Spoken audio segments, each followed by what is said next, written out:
Welcome back to the JB podcast. And today I'm joined again by Dan Aquino, host of the Truish Hoops podcast. If you didn't see our episode last week, we talked about the Knicks and the Nets, but today we're talking about the Western Conference coming up next.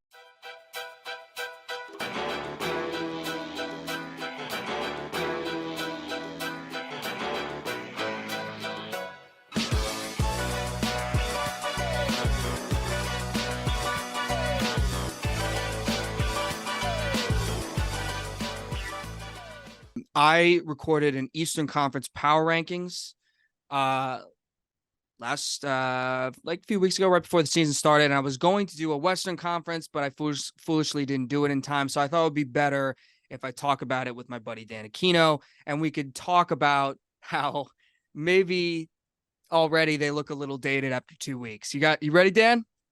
Yep, all good. Okay, Let's hear them. We're gonna react to first the playoff teams. This is 1 seed through 6 seed. I made a slight change because obviously there was a big change in the Western Conference through trade. James Harden went to the Clippers. So I made a slight change right after that trade. But this is what I had basically before the season, except for that Clippers change. Number 1, this is in order, 1 through 6. 1, Denver. 2, the Lakers. 3, the Suns. 4, the Timberwolves. 5, the Warriors. And 6, the Clippers. Your reaction, sir? So top 3 sounds right.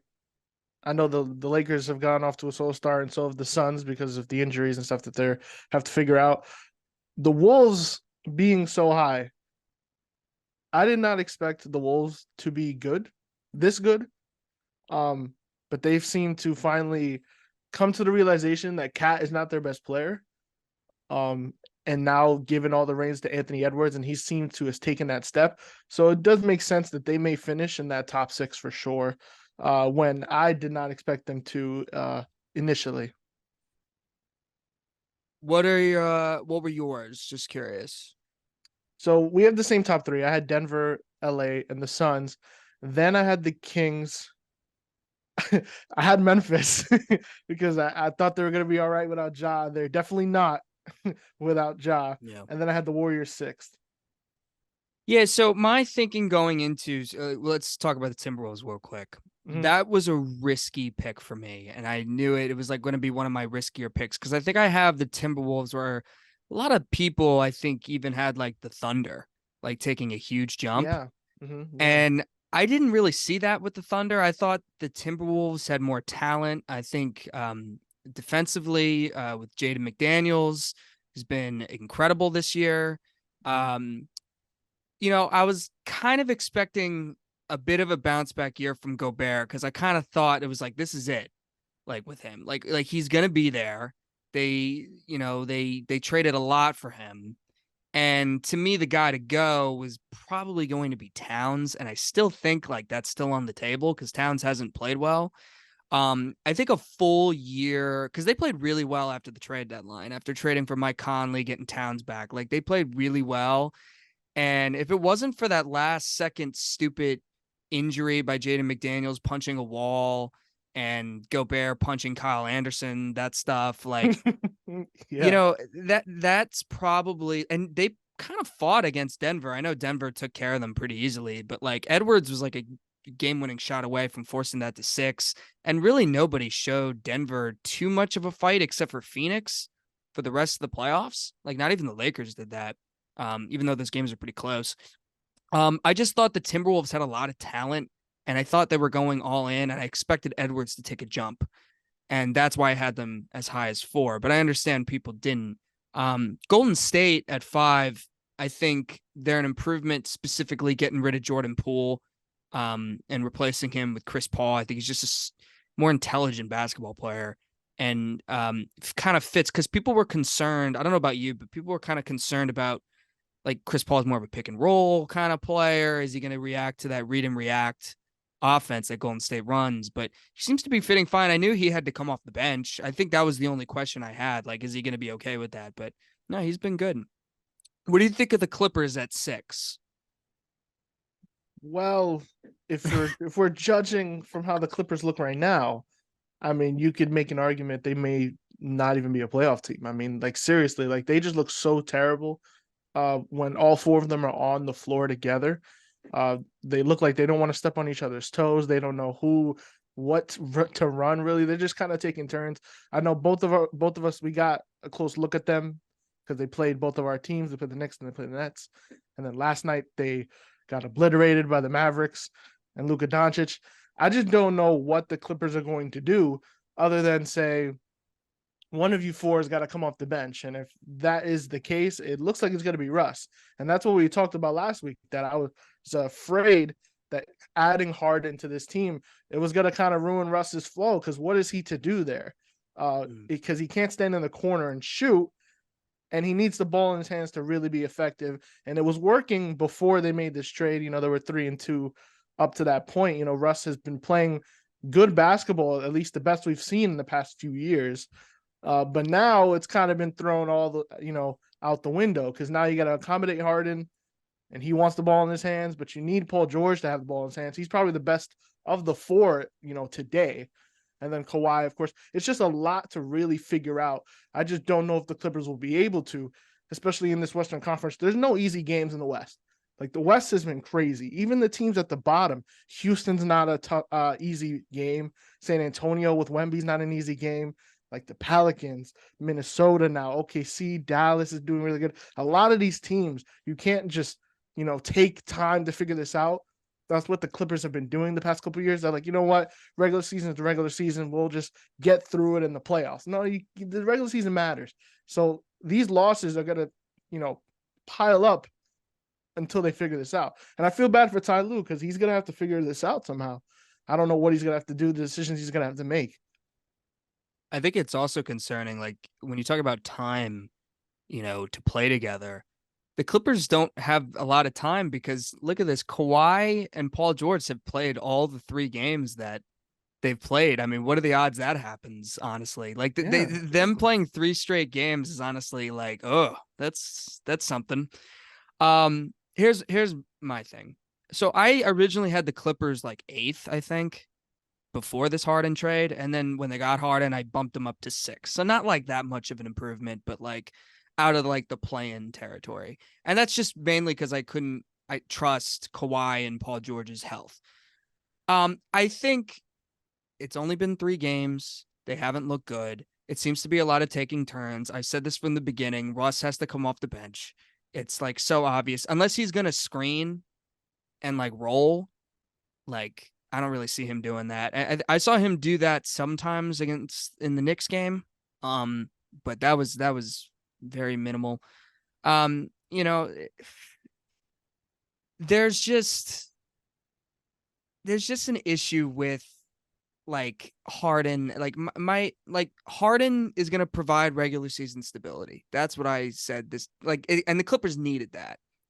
Harden plays his best basketball in the regular season, and they needed somebody that was going to be okay with giving a regular season effort consistently, and that's what Harden provides. So I still think it's early. I still think and people are kind of acting like, oh, the Clippers, Harden made the Clippers way worse. I wasn't sold on the Clippers before the Harden trade. So I didn't think the Clippers were that great before that. So when you look at that, it's kind of like, okay, like how much worse did they get? I don't think adding Harden makes them dramatically worse. I just think they need to figure out the rotation, and the players they got rid of for Harden are nothing to write home about. It's not like they gave up Terrence Mann. Like if they got rid of Terrence Mann, then you could be thinking like, oh, well, you lost a big kind of role player in Terrence Mann, but no, they didn't really give up anybody. So I'm still giving it time. I'm still confident in that. But the next team I wanted to talk about, because I just to briefly hit on Denver. Denver's by far been the best team in the league, like still. Mm-hmm. You and I don't have them coming out of the West. We have the Lakers. That's looking pretty stupid right now, but it's only the beginning of the season. But it's nothing against Denver. I just thought the loss of Bruce Brown would be kind of big, but Jokic is incredible. Jamal Murray is going to be out for some time, so we'll see if they can hold up without him. But I wanted to talk about Phoenix. Okay. What are your thoughts on Phoenix so far? They lost last night to the Lakers, correct? Yes, they did. Yeah. So that makes them 4-5, I think. around that. Yeah, Yeah. exactly. What are your thoughts on Phoenix? You know, I honestly, they're 4-5. I don't think it's been bad, given the fact that they've yet to play a game with all three of them together: Bradley Beal, Booker, and Kevin Durant. Kevin Durant's been spectacular.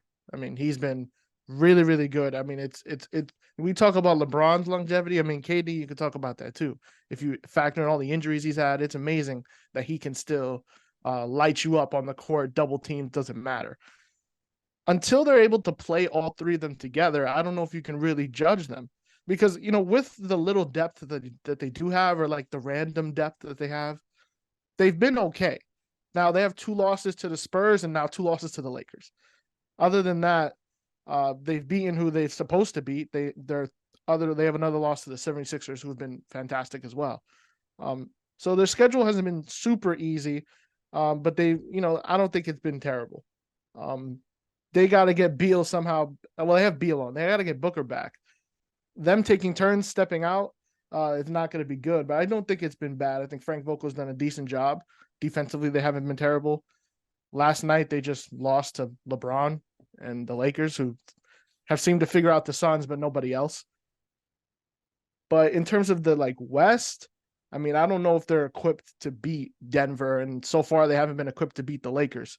So that's going to be something they're going to have to try to figure out. I don't like the Nurkic acquisition as of yet, unless he just has a huge rebounding game and is huge rolling to the basket. Defensively, he just doesn't hold up. I mean, AD let him off the hook last night. AD had a pretty poor game. He had one of his down games. But when you're looking at these other teams in the West, especially Denver, I don't think Nurkic, as your only big man that they really play, is going to hold up. Yeah. I would not be shocked if Phoenix is as low as a 6 seed this year. And I'm genuinely being serious right now. I wouldn't third. either. I have them third. And it's funny when you say we can't judge them yet because their big three haven't played. Well, that was my biggest concern with this team is I don't think the big three is going to play a lot. To me, this is like Brooklyn 2.0, man. It really is. Durant, I think is very poor at thinking things through. Yes, with his future. I think because that as well. He trusts the wrong people and he clearly doesn't care about depth with his teams, and he just doesn't understand that Durant's been great, right? He's been doing the classic KD and Brooklyn thing where he's playing incredible and he's playing with scrubs because his teammates are hurt, and then they'll lose.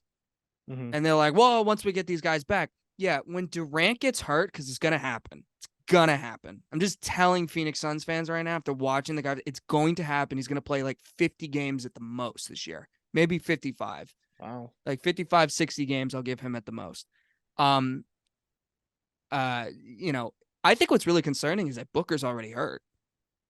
Because he was the one guy that I was like, all right, well, really last year I think was kind of his injury season. Yeah. But Beal and KD have been consistently not healthy for some time now. But Booker, if he was the constant, then I'm like, okay, Phoenix can be really good in the regular season and productive, and KD will go in and out and stuff. As far as they go, though, they've been bad. When KD's not playing, and that's just it's just, and I don't see a fix for that. If they're all healthy, fine. But even when they're all healthy, I don't know, man. They'll be cool. They'll be fun to watch at times, but I still don't trust that playmaking. I think having Booker be the playmaker is not his strength, and Beal's okay at it too. But again, I just don't see it. I think their depth is pretty terrible and overrated. I think people are trying to spice it up a bit, and it's just they're fine. They're signing vet minimums, and they're just I would agree with you. I didn't like the Nurkic thing. I understand you maybe getting rid of Ayton, but Nurkic, they hyped up Nurkic like he was some great prize back. But Nurkic hasn't been good since he got injured in that leg with that leg injury. He just hasn't been good. Yeah, he just hasn't been a productive NBA player. So that's really all I have to say. Do you have any quick thoughts on the Lakers? I mean, we talked about them briefly. I think with LeBron and AD, they were already talking about, do they need a third star? I don't think they do. I just think they need to keep playing. Yeah, it's weird because they preached continuity with this offseason. They said we're going to bring back Reeves, we're going to bring back Rui, we're going to bring back D'Lo. So they have their whole starting lineup, and then they added some other pieces to the bench to give them some depth so they could withstand an injury to either AD or LeBron. But for some reason, they're one of the worst shooting teams in the league, even though they have some shooters. And then defensively, they've been mediocre, despite having one of the best defensive players in the game. A lot of people were pointing at Darvin Ham, at his rotations, the lineups they were running. They do have injuries, and that hurts. No Gabe Vincent, Rui Hachimura's missed games, Taurean Prince has missed games, AD missed a game the other night, and Vanderbilt hasn't played at all yet. And they're hoping to get him back in like the next few weeks. I forget exactly what his injury is. It's a leg injury, I think. They just need to play, honestly. As long as LeBron's okay and AD's okay and they're playing, I think eventually everything that's bad with their statistically, it'll level out. I mean, they have enough talent. D'Lo is an issue. The backcourt, D'Lo and Austin Reeves starting together, which is why we saw Austin Reeves come off the bench last night. Because defensively, they just can't stop anybody. I mean, the first quarter differential for that team, it's like one of the worst in the past like 30 years or something. Like they don't even have the stat past that. So technically, they're the worst first quarter team in history. That's alarming. That shouldn't be the case. So they're definitely going to have to tweak that starting lineup. I think they're just going to have to go big. Like you can't play Reeves and D'Lo together. Defensively, it's just not going to work. The third star thing is ridiculous. Like like 3 stars doesn't work anymore. I don't know where we're getting this idea where getting 3 stars is automatically going to work.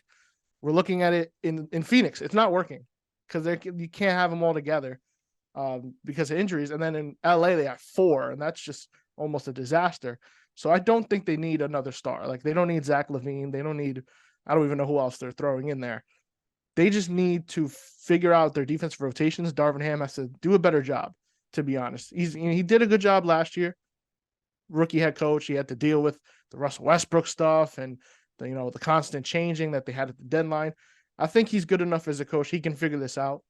To just defensively, they have to rebound better. They're a terrible rebounding team as well. If they clean that stuff up and they shoot better, I think they'll be just fine.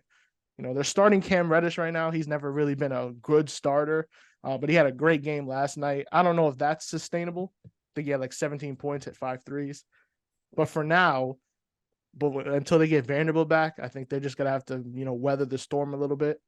And their schedule gets a little easier the next 10 or so games. So hopefully they'll be able to climb back up the standings.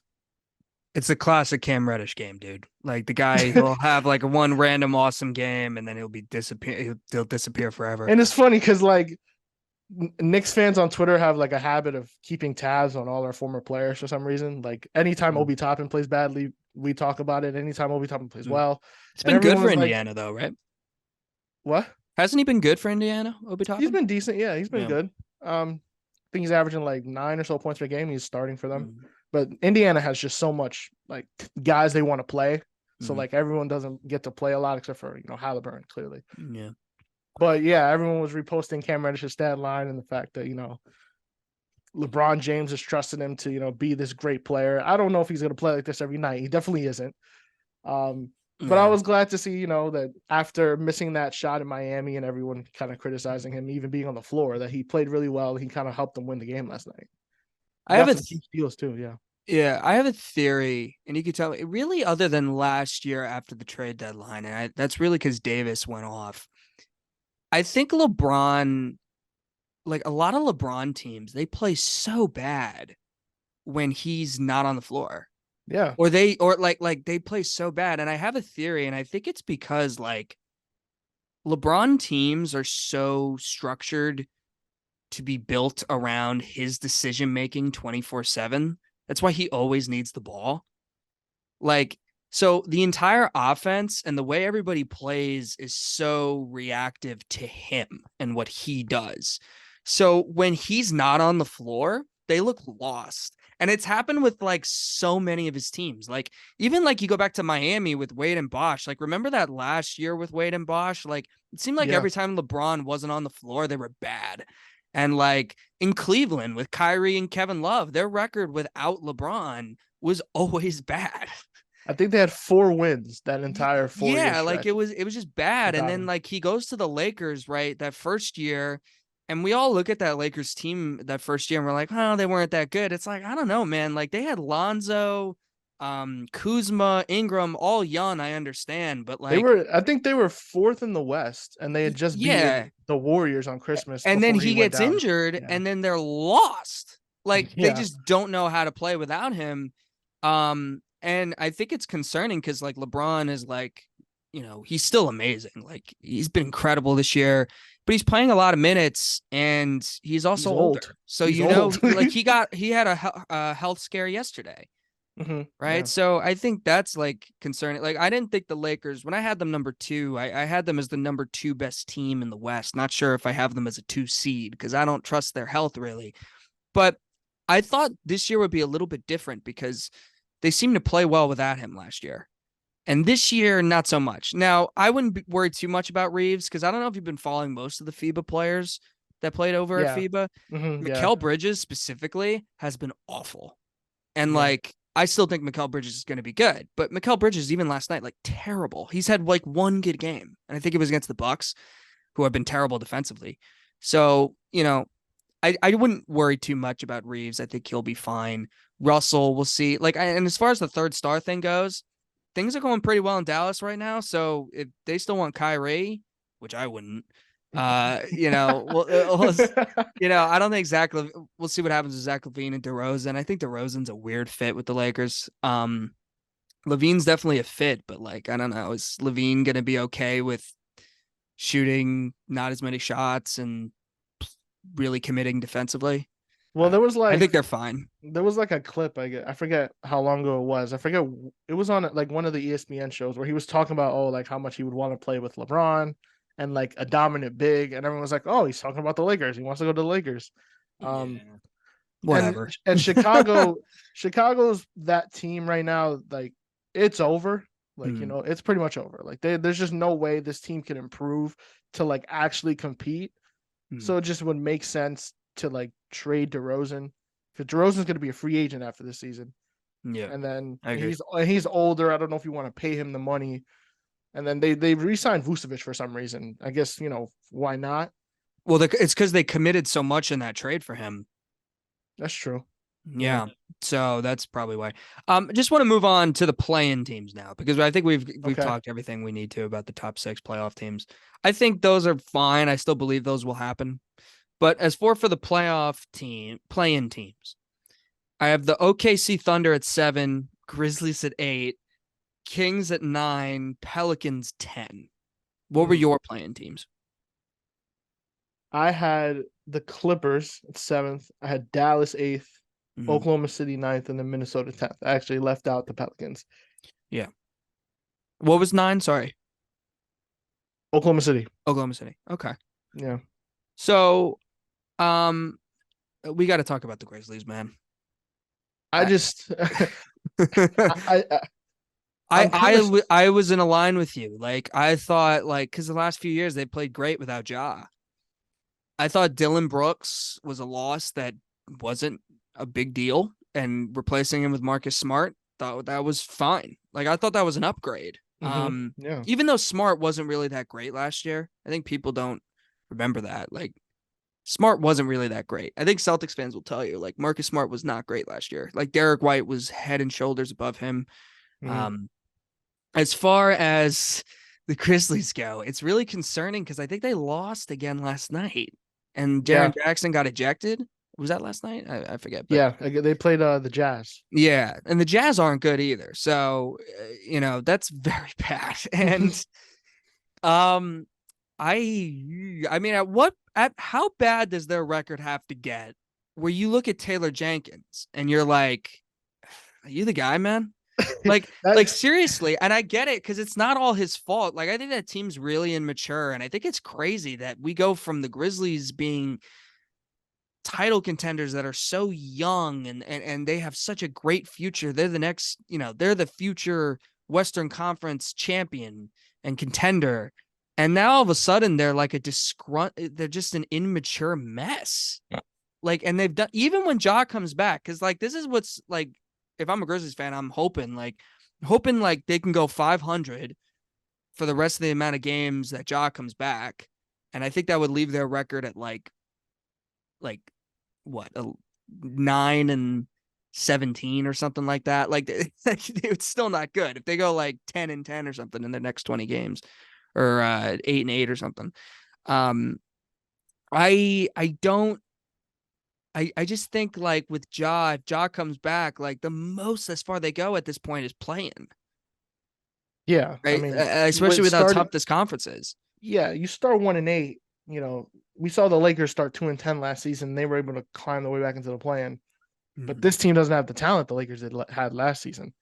Yeah. Um, it's just I can't honestly. I'm shocked that they're this bad. Yeah. Um, now Steven Adams out for the whole season. That's really tough, and they got that news like a week before the season started. And Marcus Smart, I thought that was going to be a good addition. They had Derrick Rose coming off the bench. Desmond Bane's been fantastic. I think they could have used Jaren Jackson maybe taking a step. Obviously, he got thrown out last night. Yeah. He Uh, was awful in FIBA too. yeah, he was after winning the Defensive Player of the Year. Mhm. So just a lot of things just not going right. And then you just have the Ja thing on the back burner. The ceiling is the plan because honestly, I Yeah. mean they play the Clippers next, then the Lakers, then the Spurs, the Celtics, the Rockets, the Suns. Um, I think Ja's coming back like they said mid-December. That's the 25 game mark. I mean, if you look at what their record will be by then, what they'll have 5 wins, maybe 6 wins. Well, what are they now? Are they 1-9? They're 1-8. Oh, they're 1-8. They're Yeah, so one and that's eight, 9 games, so 16. If they go 8-8, that was my thinking. If they go 8-8, they'll be nine nine and and nine and 17. 17, So or that's nine and that's 16, that something that's like not that. good.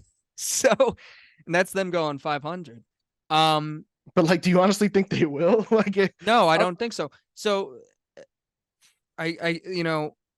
and here's my question too. Like, if Ja comes back, let's say they make the play-in, is that the direction you want to go in? Like, you're a playing team now? That's a huge step back. That's huge a step back. They huge were step they were back. second last season in the West. Exactly. Yeah. So that this is like they were going up, up. Okay, little kind of like that's where they've gone. Not yet. I fear like what this will mean because like, do you just say, "Oh, Ja was suspended. All right, we'll just throw it aside. We'll try again next season." But you have the danger that something with Ja will happen again. And Yeah. if that happens, then you start to really evaluate what are we doing as a franchise? What direction are we going towards? Because I think Memphis takes some blame in this whole situation. Because apparently we saw there was an ESPN article that came out a couple weeks ago that there's been behavior the entire time, almost the entire time he's been there. And they did little to nothing about it. Mhm. And now they're, facing the consequences of it now that he's out. John Moran, I don't think saves this team this season if you're going to be this bad Yeah. without him. And you have these injuries like to Steven Adams and the guys you did acquire um, via trade or through the offseason haven't really helped you. That's the problem. Taylor Jenkins, I've heard Grizzlies fans like on Twitter and stuff talk about him before that he doesn't utilize the roster correctly.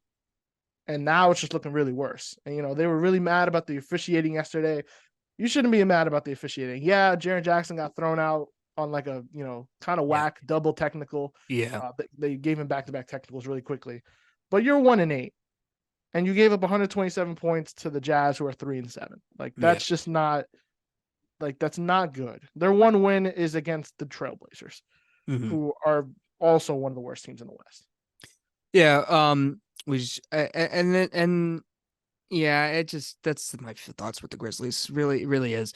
As far as the other teams go, Sacramento, I think was kind of due for like a down year, mainly because Back like down to they earth. were durable last year. Fox is injured, right? Yeah. So, they got to deal with that. They're still fine. I think they're like what? They're 500. So like I think with the West being better, I think them being down is like inevitable. The Thunder, I had them jumping, just not jumping as far as people I think want them to be jumped. I just think they lack too much size and shooting. Giddy's been bad this year. I think I still like Giddy. I think he'll be fine. Shea's been incredible. Got to give him credit. So I had the Thunder jumping to 7. So I think that's notable because the Thunder, you can argue, like probably shouldn't have been 10 last year. Dallas fell off completely. Like there's a Yeah. huge reason why they were 10. But they beat the Pelicans, give them credit. Speaking of the Pelicans, they're the Atlanta Hawks of the West to me. I don't trust them. I love that. I actually And like I that a don't lot. trust them, man. Like Zion and Ingram, like isn't Ingram already hurt? I think so. Yeah, he's missed Yeah, some so games. like, I got to see it with Zion. I got to see it. I always got to hear about how talented their roster is, and their roster is talented, but they had that one play-in moment in that one first round series versus Phoenix, and it's like after that, it's like that was their Hawks moment, kind of like the conference, you know what I mean? Like, Yeah. and now they're just whatever. I got to see it. So that's really, I think the plan. Those are my thoughts on the playing team, but I really want to get into this team specifically because I had this team missing the playoffs. The teams that I had missing the playoffs, you could tell me yours right after. I had Dallas at 11, Jazz 12, Rockets 13, Spurs 14, Blazers 15. What did you have? Yeah. We had the same like bottom four. Houston, San Antonio, Utah, Portland, the rebuilding teams. Yeah. They have young talent, but they're not good enough. I had Dallas making it. I had the Pelicans missing because I Okay. just So wasn't sure yeah. about Zion. I just wasn't Yeah. sure how he No, was going to it's play. completely fair. Yeah. Let's talk about Dallas. Now, you and I have texted about Dallas. hmm I don't want to make this too long, but I think they're 7 because they won last night, right? What are they, 8-2 now? Something like that? They are. Let me see. 7-2? They're 7-2. Yes. 7-2. Okay. So Mhm. Dallas, Kyrie really hasn't been that great. No, he hasn't. Their schedule's been weak. They've kind of lost to like every good team except maybe the Clippers, but the Clippers are kind of like, and I still think the Nets are a good team, so I think that was. But here's my thing. Here's my thing. Here's my That's thing. funny. Luca, what they're doing, I like Derek Lively. I think Grant Williams is a really good fit on the team. Hardaway Jr. I like. To me, they still don't really have depth that I like. Even though I like those players. Um, let me see them play some good teams. Dallas was the 4 seed at one point last year, not too hmm long ago, without Brunson. Like they were the 4 seed, and they fell out of the playoffs after the Kyrie trade. So I still have them at 11, despite this hot start. Um, I just think what they're doing right now is not sustainable, and I think Luka's so incredible. If he goes down with an injury, they're screwed. Because I could tell you, because Dallas is like, well, we got Kyrie. He could still. No. Kyrie does not have Yeah. winning records without another star with him. We've seen it. But that's my feelings on Dallas. Tell me yours. Yeah, their schedule has been pretty weak so far. I mean, they have a loss to the Nuggets and then their other losses to the Raptors, random, which cost me dearly, to me and my betting friends. But yeah, they played the Magic, they played the Hornets, they played the Clippers game last night was just ridiculous. I just cannot believe that game went so sideways so fast. Um, but Dallas, it's funny. When they made the Kyrie trade, everyone's question was like, is this gonna fit Luca? Luca's probably the most ball dominant player in the league. I mean, he and deservedly so, because when he's on, like, he is just unstoppable. I mean, you just can't do anything about it. Mm-hmm.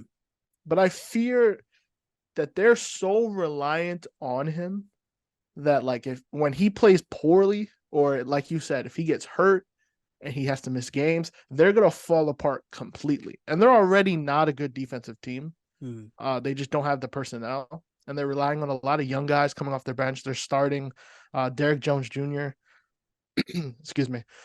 I just don't believe that this team can really compete in the West. I think they are a product of their schedule so far, and once they start playing better teams and start being tested more defensively, even the next few games, they play the Pelicans back to back, then they play the Wizards, then they'll play the Bucks, the Kings, and then the Lakers and Clippers later on.